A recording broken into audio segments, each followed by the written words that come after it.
ဒီမြင်ကွင်းလေးကတော့ကျွန်တော်တို့ရာသားထဲမှာရှိနေတဲ့တင်ငုတ်ကိုရှေ့ကော်နဲ့ဖြုတ်တဲ့မြင်ကွင်းလေးဖြစ်ပါတယ်ကျွန်တော်တို့ဘက်မှာရောက်လာတဲ့ဆက်ကြီးများစုကတော့တင်ငုတ်တွေရင်ဖြုတ်ပေးရပါတယ်ရှောင်းမောင်းသွားလို့မရပါဘူးဒါမှတော့တောင်သူတွေကြိုက်မှာဖြစ်ပါတယ်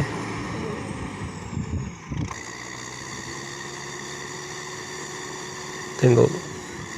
ကိုထွန်စက်နဲ့ပဲဖြုတ်ကြပါတယ်ဒီဘက်မှာတော့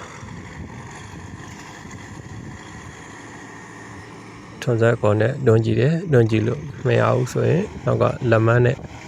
ဟိုဖယ်ညာကိုဖဲ့မောင်းပြီးတော့မှကောနဲ့ပြန်တွန်းပြီးနှုတ်ပါပါလောက်ွက်တည်းအရန်ကိုကျမ်းပါလေတကယ်ထွန်စက်နဲ့မလိုက်တဲ့လုပ်ငန်းတွေပါတကယ်ဆိုရင်ဒီငုတ်တွေဘဖိုးနဲ့အကုန်ရောက်မှာပါစက်ရန်တရားကြီးတွေနေပါတဲ့ဒေသမှာဘဖိုးလည်းအလုံးလောက်မရှိတော့ကြောင်းရှိတဲ့ထွန်စက်နဲ့ပဲငုတ်တွေနှုတ်ငုတ်တွေဖြုတ်ရပါတယ်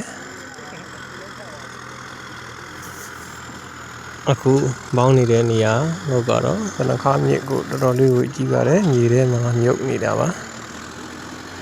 အဲဒီငုတ်ကိုကြောအောင်ချုပ်မှဖြစ်ပါတယ်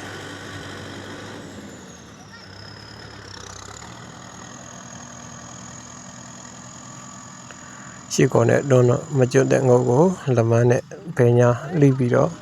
ကောနဲ့ပြန်တွန်းမှဖြစ်ပါတယ်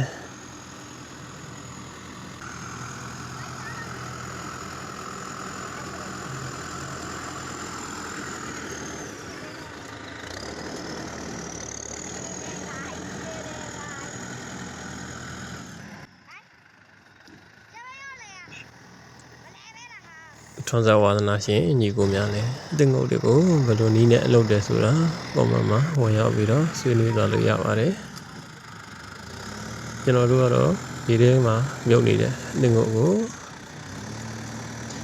အင်းဦးဆုံးဗညာလက်မနဲ့လိဖော်ပြီးတော့ခေါ်နဲ့တွန်းတာဖြစ်ပါတယ်ငုတ်ကရေတော့မြင့်အရန်ရှိတော့ငုတ်ကျွတ်ဖို့မလွယ်ပါဘူးနောက်တစ်ချိန်ပြန်တွန်းပါတယ်ကျွတ်တော့ပါပြီရေတော့မြင့်ရောဘေးမြင့်ရောအရန်ကိုခိုင်းတဲ့တနခါကိုအခုတော့ဗာတက်နိုင်နေလေကျွတ်တော့ပါပြီဒီဘက်ဒေတာမှာတော့အဲ့လိုဟောပေါ့ရာသားတွေထဲမှာရှိနေတဲ့တင်ငုတ်တွေကိုရှောင်ကွင်းတော့လို့မရပါဘူးအကုန်စင်အောင်ချုပ်ပေးပြီးတော့မှကျွန်တော်တို့ထီးပြန်မောင်းပေးရဖြစ်ပါတယ်ဒါမှလည်းတောင်သူတွေကသဘောကျနှစ်သက်ကြောင်းရှိပါတယ်အဲ့ဒါမှကျွန်တော်တို့ထုံစက်လောက်ွက်တနေရာသာရမှာဖြစ်ပါတယ်စက်ကြီးလောက်ွက်တနေရာရောက်ဖို့ကဘေးဆက်ရတာတော်တော်လေးကိုပြင်းထန်ပါတယ်ခေပါခက်ထန်မှခက်ထန်ကြမ်းတမ်းတဲ့လောက်ွက်မျိုးတွေပါလုပ်ပေးနေရပါတယ်ဒီလိုမှမလုပ်ရင်လည်းတောင်သူတွေကကြိုက်မှာမဟုတ်ပါဘူးမကြိုက်ရင်စက်ကြီးတွေလောက်ွက်နဲသွားမှာဖြစ်ပါတယ်ဒါတနခါငုတ်တွေပါဒီငုတ်ဆိုရင်ရေတောင်မြစ်ကလူတရလောက်ရှိပါတယ်